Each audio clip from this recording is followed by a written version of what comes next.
Inilah Injil Tuhan kita Yesus Kristus menurut Yohanes pasal 2 ayat 13 sampai 22. Ketika hari raya Paskah orang Yahudi sudah dekat, Yesus berangkat ke Yerusalem. Dalam bait suci didapatinya pedagang-pedagang lembu, kambing domba dan merpati, dan penukar-penukar uang duduk di situ. Ia membuat cambuk dari tali, lalu mengusir mereka semua dari bait suci dengan semua kambing domba dan lembu mereka. Uang penukar-penukar dihamburkannya ke tanah, dan meja-meja mereka dibalikkannya. Pada pedagang-pedagang merpati yang berkata, "Ambil semuanya ini dari sini. Jangan kamu membuat rumah Bapakku menjadi tempat berjualan." Maka teringatlah murid-muridnya bahwa ada tertulis, "Cinta untuk rumahmu menghanguskan aku." Orang-orang Yahudi menantang Yesus, katanya, "Tanda apakah dapat engkau tunjukkan kepada kami bahwa engkau berhak bertindak demikian?" Jawab Yesus kepada mereka, "Rombak bait Allah ini, dan dalam 3 hari aku akan mendirikannya kembali." Lalu kata orang Yahudi kepadanya, 46 tahun orang mendirikan bait Allah ini, dan kau dapat membangunnya dalam 3 hari? Tetapi yang dimaksudkannya dengan bait Allah ialah tubuhnya sendiri. Kemudian sesudah ia bangkit dari antara orang mati, barulah teringat oleh murid-muridnya bahwa hal itu telah dikatakannya, dan mereka pun percayalah akan kitab suci dan akan perkataan yang telah diucapkan Yesus. Selamat pagi Bapak Ibu yang dikasihi Tuhan. Selamat hari Minggu, selamat hari Minggu Prapaskah ketiga. Saya Philip Starigan dari GKI Ciberem. Atas nama Majelis Jemaat dan warga GKI Ciberem menyampaikan salam dari Majelis Jemaat dan warga GKI Ciberem yang pada hari ini Klasis Priangan itu mengadakan pertukaran pengkhotbah klasis. Jadi Ibu Pendeta Susi ke GKI Penginjil Sukabumi, saya kemarin. Saya sudah 3 kali kemarin. Yang kedua sebelum pandemi 5 tahun yang lalu, nginep di rumah Bu Ayem. Tadi lupa.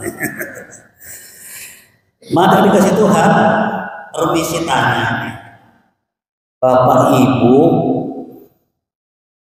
ketika tadi dari rumah datang ke gereja ini mau ketemu siapa?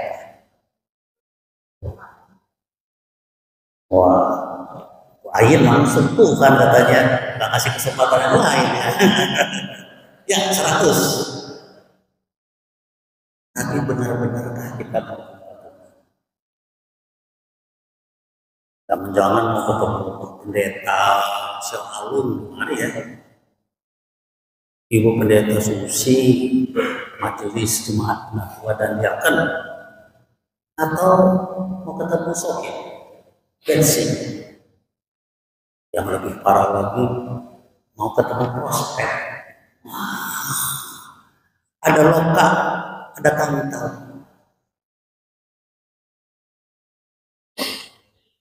Semoga di sini enggak ya.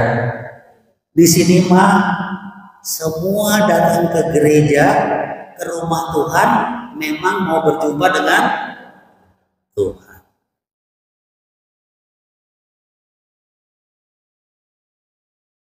Allah dalam pembacaan kita tadi dikatakan ketika hari raya Paskah orang Yahudi sudah dekat. Di Paskahnya orang Yahudi itu merayakan keluaran mereka dari tanah perbudakan Mesir. Sudah dekat, Yesus berangkat ke Yerusalem. Nah, dari ayat ini kita mau belajar. Sudah dekat, datang duluan. Enggak pas perayaan Paskah, apalagi sudah selesai. Jadi kalau kita datang ke bait Allah, ini kan bait Allah ya. Gereja kita nyambung kan nih? Ini bait Allah dong. Baitullah. Bait Allah itu baitullah. Bait rumah Allah, rumah Allah, rumah Tuhan. Bait suci, bait kudus. Belajar dari Yesus ya, ayat pertama ya. Ketika hari raya Paskah sudah mendekat, belum Paskah tuh. Jadi dia mau berdoa datang. Nah ini minggu prapaskah ketiga, minggu prapaskah keempat, berikutnya sampai Paskah. Ayo kita datang sebelum kebaktian. Aja dari Yesus kan? Karena andai kan wali kota datang aja, gubernur Jawa datang, apalagi presiden datang, pasti 1 jam sebelumnya, bahkan mungkin lebih dari itu kita sudah datang. Padahal bait Allah, bait suci, bait kudus itu adalah lambang kehadiran Tuhan. Tuhan yang maha besar, yang menciptakan alam semesta, yang lebih besar dari seluruh ciptaan ini. Sejatinya dia tidak kuat di bait suci yang dibangun oleh Salomo, yang kemudian setelah dihancurkan dari pembuangan di Yerusalem dibangun oleh Zerubabel 46 tahun kira-kira lamanya, yang kemudian setelah dihancurkan oleh tentara Yunani dibangun kembali oleh Raja Herodes selama 46 tahun. Itu Tuhan gak akan muat. Tetapi ketika Tuhan berkenan, dikatakan aku berkenan kepada Salomo, kepada umat Tuhan, berniat menyatakan kehadiran, simbol pada kehadiran Tuhan. Salomo itu mengakui bahwa dikatakan langit adalah tahta Allah, bumi itu hanya pijakan kaki. Jadi bumi ini semuanya pijakan kaki. Jadi kalau di rumah ini jarinya aja kagak muat. Tetapi Tuhan yang maha besar itu berkenan hadir. Kenapa? Karena Tuhan itu rindu untuk menjumpai manusia ciptaannya. Karena Tuhan Allah kita itu rindu banget ketemu dengan umat kesayangan. Kita gak rindu. Terus sama pacar aja rindu. Kalau pengantin muda, waduh, ya bisa kota sebentar aja rindu ya. Kecuali yang udah menikah puluhan tahun kali ya, udah biasa aja, udah garing gitu ya. Tapi sejatinya Tuhan itu rindu senantiasa. Oleh sebab itu Tuhan Allah kita disebut dengan Sang Immanuel, Allah yang beserta. Mau kita ingat nggak ingat, mau kita rindu nggak rindu, mau kita cuek atau enggak, mau kita bersiap atau enggak, Tuhan itu senantiasa ingin dijumpai. Bahkan dia ingin menjumpai. Itulah sebabnya ketika Adam dan Hawa jatuh dalam dosa, di Taman Eden dikatakan pada hari sejuk petang hari itu Tuhan datang berjalan ingin menjumpai Adam sebagaimana biasanya, mau bercakap-cakap, mau ngobrol, mau menyatakan kehendaknya, mau menyatakan isi hatinya, mau memberikan tuntunannya. Bukankah itu yang dikatakan tadi dalam Mazmur pasal 19? Hati yang dikasih Tuhan. Karena begitu rindunya Tuhan, maka Tuhan mengizinkan bait suci. Nah harusnya bait suci, bait kudus, bait Allah ini dan semua pelayannya dan semua para imam kepala, imam besar yang kebanyakan itu orang-orang elit secara ekonomi di atas gitu ya, dari golongan Saduki, pikirannya harusnya semua yang dikerjakan adalah mengupayakan bagaimana supaya umat itu yang datang ke bait Allah dapat berjumpa dengan Tuhan. Kalau bait Allah itu ada pelataran dikatakan bangsa-bangsa lain, itu orang-orang yang secara jasmani bukan orang Yahudi, tapi mereka rindu untuk datang beribadah kepada Allah, rindu untuk menyembah Allah, rindu untuk dapat mengenal Allah lebih dalam lagi. Tapi mereka itu dibatasi, hanya boleh di pelataran yang paling luar, di pelataran bangsa-bangsa non-Yahudi. Baru kemudian ada pelataran perempuan, baru ada pelataran pria Yahudi, baru kemudian ada untuk imam, dan yang paling jauh ada tempat imam kudus, ruang maha suci yang hanya boleh dimasuki setahun sekali. Harusnya bagaimana? Ini ada banyak orang mau datang beribadah. Tuhan Yesus datang ke bait suci. 14 katakan, dalam bait suci didapatinya pedagang-pedagang lembu, kambing, domba, dan merpati, dan penukar-penukar uang duduk di situ. Bayangkan kalau misalkan saja ini adalah ruang kudus, situ ruang kudus, itu ruang pria Yahudi, di sebelah sana ruang perempuan saudara Yahudi, di sebelah luar sana, di tangga sana, di depan sampai gerbang, itu adalah pelataran bangsa-bangsa. Nah di luar sana kemudian ada banyak kambing, domba, dan ternak. Kira-kira terganggu nggak mereka beribadah? Kira-kira kusuk nggak mereka waktu mau beribadah kepada Tuhan?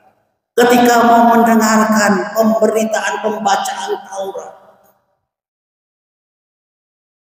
tentu terganggu.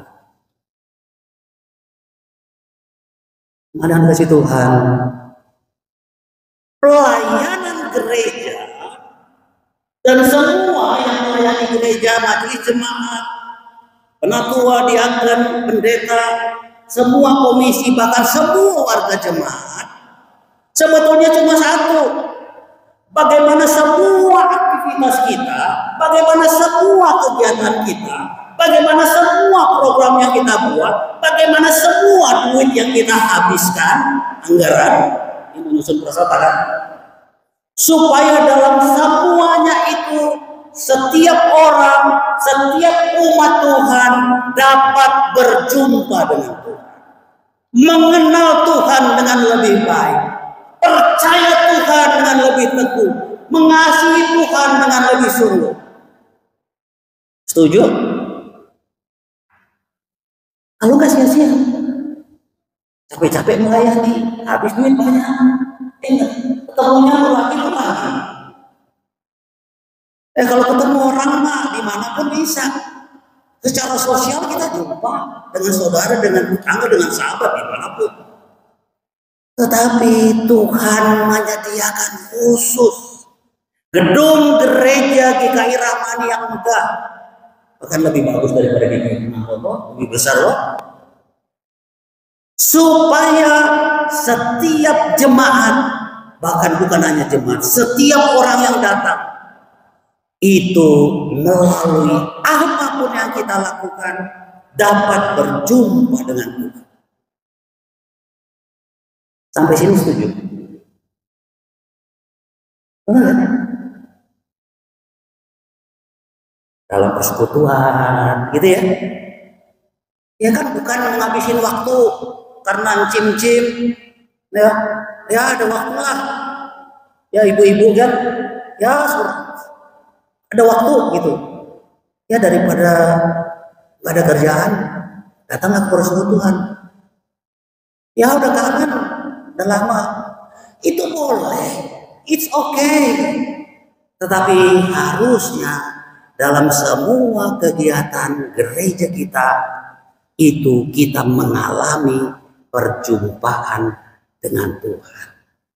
Karena Tuhan senantiasa ingin menyampaikan isi hatinya, ingin menyampaikan tuntunannya, kehendaknya, kuasanya. Ada dikasih Tuhan, sayang sekali kalau gereja sebagai satu organisasi klasis sinode wilayah GKI justru bukannya memfasilitasi perjumpaan manusia atau umat dengan Tuhan, tetapi malah menghalangi. Seperti yang terjadi di bait suci pada saat para imam itu, waduh, bukannya senang umat datang membawa persembahan, sudah jauh-jauh datang bawa kambing, domba, lembu. Padahal jelas di dalam kitab suci di imamat harus yang tidak bercacat celah, dan mereka dengan tulus pelihara dan kemudian periksa semua yang tidak bercacat, mereka tuntun bawa ke bait suci ke Yerusalem. Apa yang terjadi kemudian? Para imam-imam itu katakan, "Neng, ini nggak layak, nggak masuk kriteria. Yang masuk kriteria yang mono. Ini nggak. Terpaksa ini dijual harga murah. Yang mono belum tentu lebih baik harus dibeli, karena katanya yang ini yang boleh menjadi persembahan. Karena uang yang bergambar kaisar itu tidak boleh masuk ke bait suci, bait kudus, bait Allah, haram hukumnya. Maka harus ditukar uang itu dengan dirham khusus untuk bait suci. Rate-nya suka-sukanya, cekik. Betapa umat itu dibuat susah untuk berjumpa dengan Tuhan, bukan?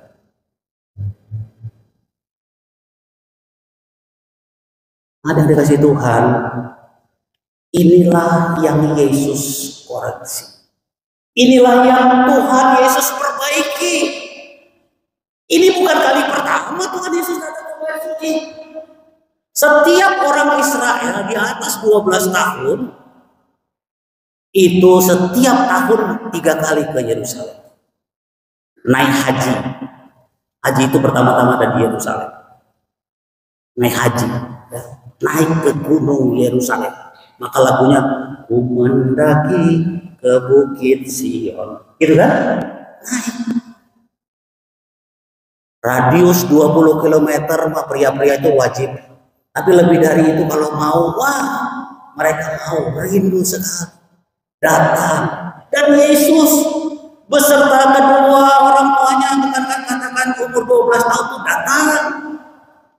Jauh-jauh dari Nazaret datang, dan itu dilakukannya. Kira-kira ini terjadi ketika dia umur 30 tahun. Awal dia melayani setelah pembaptisannya oleh Yohanes Pembaptis. Maka sekarang selama ini 18 tahun berkali-kali dia di Yerusalem melihat bait suci. Udah kagak bener ini. Kali ini karena dia memang memulai pelayanannya, maka pertama-tama yang harus dia perbaiki, yang harus dia pulihkan, yang harus dia murnikan, yang harus dia sucikan, yang harus dia kuduskan adalah peribadahan kepada Allah di bait suci. Yesus ingin, Yesus rindu sekali supaya orang yang datang ke bait Allah itu mengalami perjumpaan dengan Allah. Maka Yesus sering sekali ke bait suci, memberitakan firman Tuhan di bait suci. Kemarin dikasih Tuhan, apakah kita rindu untuk dimurnikan di dalam peribadahan kita? Bait suci bukan hanya gedung, bahkan Tuhan Yesus katakan bait suci itu adalah dirinya. Dan lebih lanjut setelah kita menerima Yesus Kristus, bait suci adalah tubuhmu, dirimu, diriku, tubuhku, di mana Allah hadir. Dengan demikian Tuhan Yesus mau mengatakan, sucikanlah, kuduskanlah. Bukan hanya bait suci, gedung bait suci ini.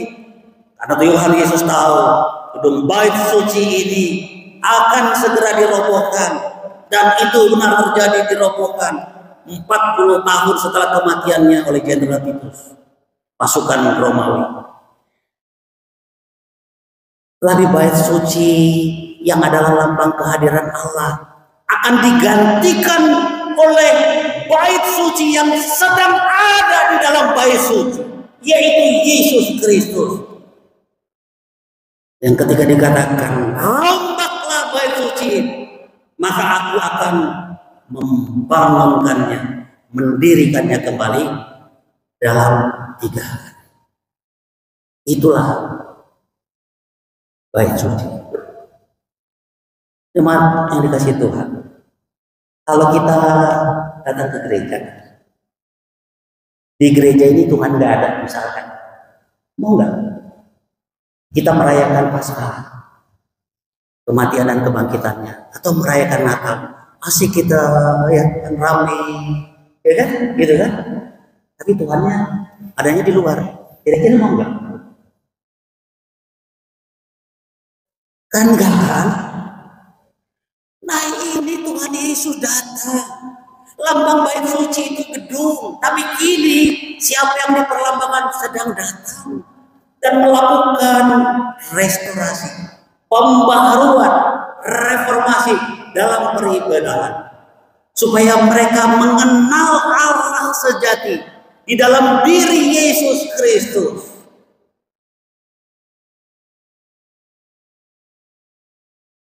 Karena itu dengan penuh cinta, bukan amarah tidak terkendali, tetapi amarah karena cinta. Saya pernah pukul anak saya, si Alvin itu ya, yang sudah kerja. Itu waktu dia umur berapa, kira-kira masih SD lah ya. Saya pukul dia. Tapi saya pukul dengan nangis. Kenapa pukul dengan nangis? Karena saya pukul itu dengan sayang. Terus saya tanya dia, kamu tahu nggak kesalahan? Iya Pak. Bagus. Kalau kamu tahu kesalahan. Saya pikir Bapak Ibu sekalian pernah kok merasakan bagaimana amarah, tapi karena cinta.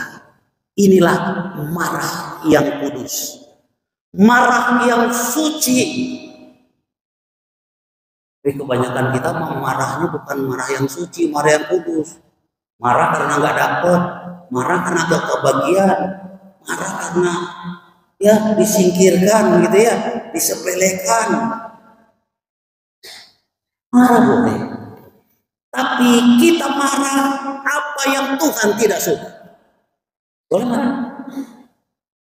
Marah yang tidak suka, Tuhan tidak suka. Pasti terkendali, pasti terukur, pasti alasan jelas. Karena itu Tuhan Yesus tidak kemudian ambil palu godam. Enggak, dia sebetulnya ambil tali doang. Tali mungkin yang untuk ngikat-ngikat tali ya. Ya kemudian dipilih gitu. Nah itu yang dipakai itu. Keluar gitu. Dan mereka semua kemudian keluar, yang bawa kambing, domba. Tapi kalau merpati, kalau itu kan dibukain itu terbang loh, nggak akan bisa dituntun loh. Jadi Tuhan Yesus bilang sama pembawa merpati, ambil, bawa sana.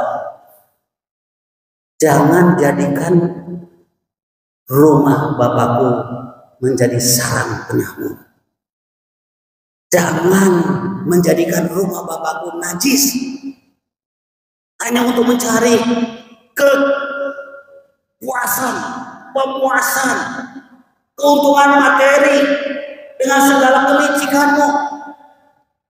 Dan kerjasama dengan para imam kepala dan imam besar yang dapat setoran. Mana dikasih Tuhan, orang Yahudi tidak dapat menerima apa yang dilakukan Tuhan Yesus. Karena itu dia bertanya, mereka bertanya kepada Yesus. Apa yang dikatakan oleh mereka? Di dalam firman Tuhan katakan, tanda apakah dapat engkau tunjukkan kepada kami bahwa engkau berhak bertindak demikian? Aneh juga ya kalau dipikir-pikir ya. Mereka datang ke rumah Tuhan ya untuk berjumpa dengan Tuhan, harusnya sudah mereka salah gunakan, tetapi Yesus menegur, malah mempertanyakan.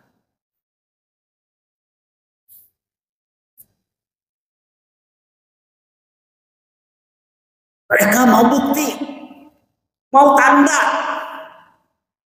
Padahal sebetulnya mereka sudah tahu banyak hal yang sudah dilakukan oleh Tuhan Yesus. Sudah banyak tanda-tanda mujizat yang dilakukan oleh Tuhan Yesus. Tetapi karena mereka tidak percaya, maka sebetulnya pernyataan atau pertanyaan ini adalah sekedar bentuk daripada penolakan kepada Tuhan Yesus. Kemana dikasih Tuhan?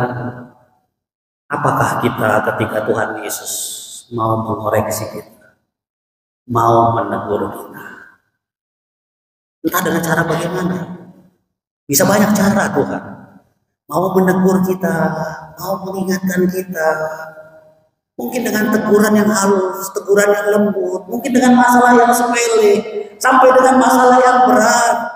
Apakah kemudian kita justru mempertanyakan Tuhan, menolaknya, bukan justru dengan peka, berkata, mengevaluasi diri, Tuhan, Engkau sedang mau apa denganku?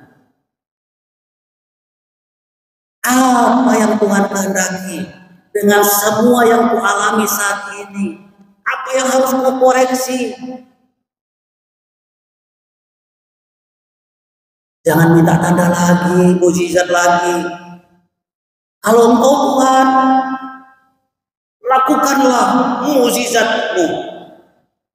Aku mau percaya kepadamu kalau Engkau melakukan ini dan itu. Padahal Tuhan itu sudah ada. Dia hadir di dalam setiap kesempatan. Tetapi kita saja yang kurang peka.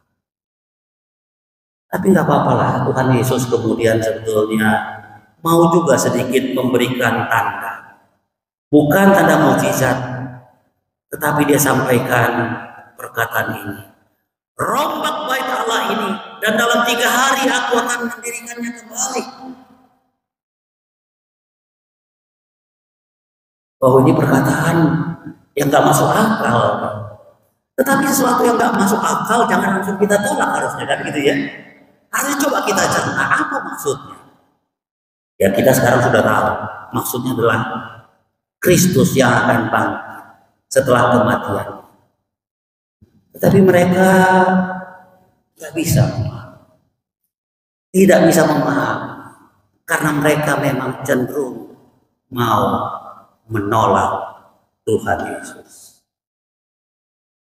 Syukur kemudian ketika beberapa waktu setelah kematian Tuhan Yesus, para murid Di dalam ayat 22 dikatakan, kemudian sesudah ia bangkit dari antara orang mati, barulah teringat oleh murid-muridnya bahwa hal itu telah dikatakannya, dan mereka pun percayalah akan kitab suci dan akan perkataan yang telah diucapkan Yesus. Walaupun telat, tetapi bersyukurlah. Karena memang Yesus mau memberitahu kepada umat Allah, orang-orang Yahudi, para imam, imam kepala dan imam besar, maksud kehadirannya bahwa kini tidak lagi diperlukan bangunan bait suci yang hanya perlambang, bahkan tidak perlu lagi kota suci, karena yang Maha Kudus sudah datang dari surga, yaitu Yesus Kristus. Itulah yang menjadi fokus dalam peribadahan kita, dalam penyembahan kita, dalam hidup kita. Tidak lagi tergantung kepada tempat.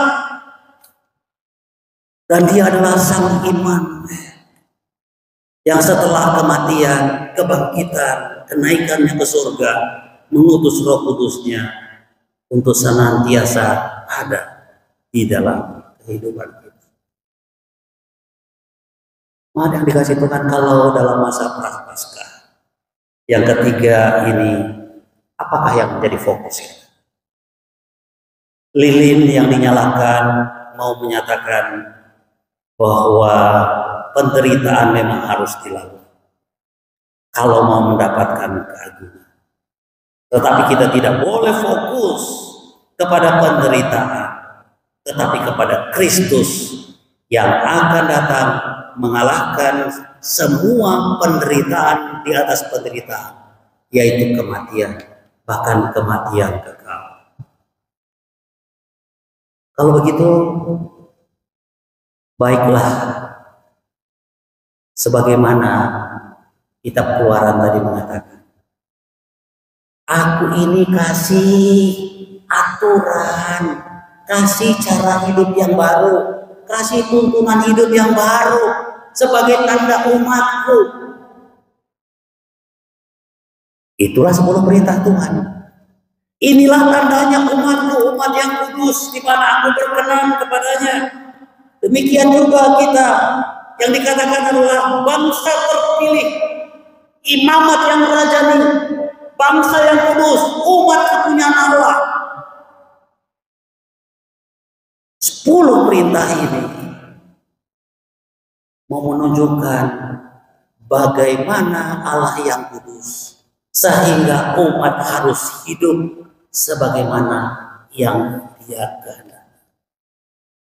Tetapi fokusnya itu di dalam ayat 2, bukan daripada perbuatan-perbuatan supaya menjadi umat yang kudus, supaya mendapatkan keselamatan. Tidak. Di dalam Keluaran pasal 20 ayat 1 dan 2 dikatakan demikian. Lalu Allah mengucapkan segala firman ini, akulah Tuhan Allahku yang membawa engkau keluar dari tanah Mesir, dari tempat perbudakan. Ini mau menunjukkan apa? Aku ini sudah memerdekakan kamu. Aku ini sudah menyelamatkan kamu. Aku sudah beranugerah rahmatku yang besar. Sekarang kau menjadi umat pilihanku. Hiduplah seperti ini. Hiduplah kudus. Bukan untuk kepentingan Tuhan, tetapi untuk kepentingan kita, supaya kita boleh mengalami kebahagiaan, damai, sejahtera selama-lamanya. Persoalannya mau nggak kita?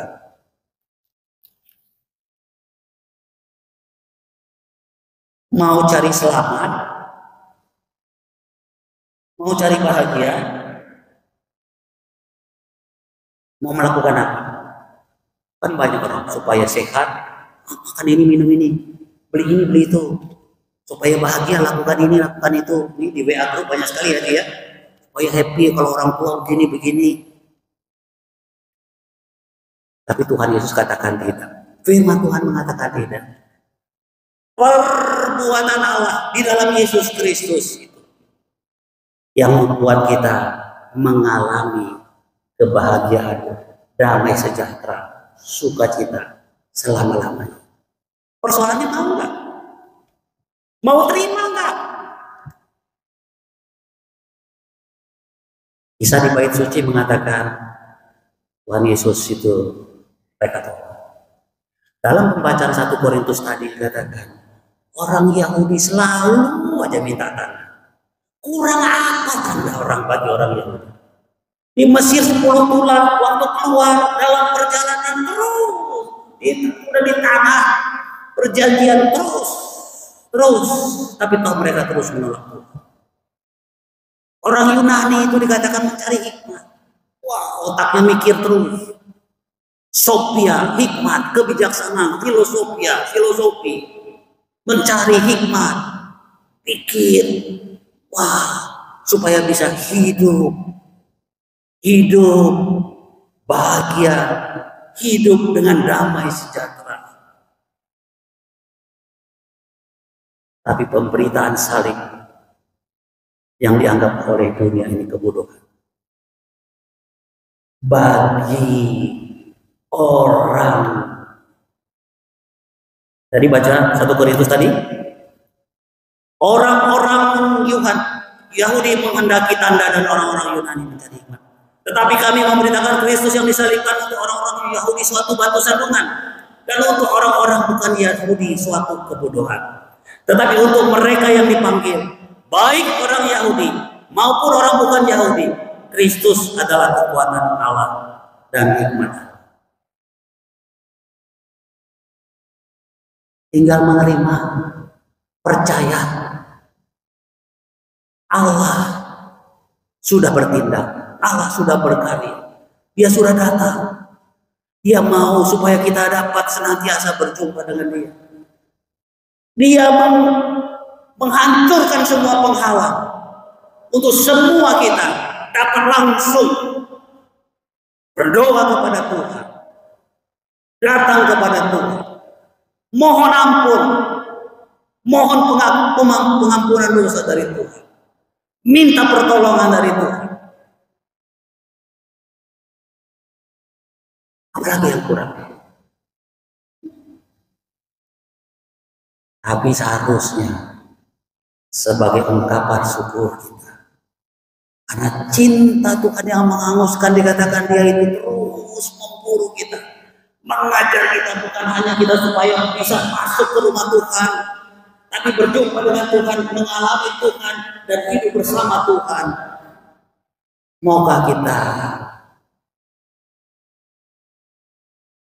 melakukan pembersihan diri di dalam masa-masa prapaskah, masa-masa pertobatan, penyucian diri. Mungkin dalam peribadahan pribadi, ya mungkin persekutuan, mungkin gereja. Bisa jadi kita seperti orang-orang yang di dalam bait suci. Kita harus terus-menerus diperbaiki dengan pertolongan Roh Kudus, dengan pertolongan firman. Kalau enggak, kita bisa jadi salah fokus. Di bait suci bukannya datang kepada Tuhan mendengarkan firman, yang adalah bertransaksi, mencari keuntungan, main politik, sikut menyikut, dan segala hal yang tidak suci, yang tidak berkenan. Kita pun perlu di dalam kehidupan pribadi kita, apakah yang mengotori kita dalam hidup mengikut Tuhan Yesus?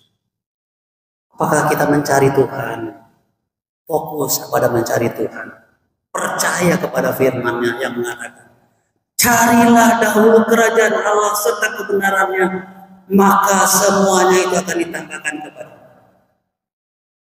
Atau seperti pedagang-pedagang di bait Allah, penukar-penukar, walaupun dia ada di bait Allah, tetapi fokusnya masih fokusnya adalah cuan.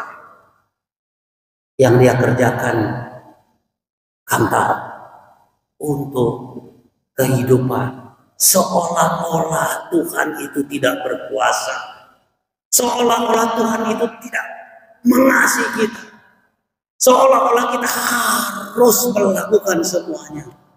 Dan Tuhan kalau bisa mah nggak usah ikut campur. Atau kalau paling jauh kasih stempel aja.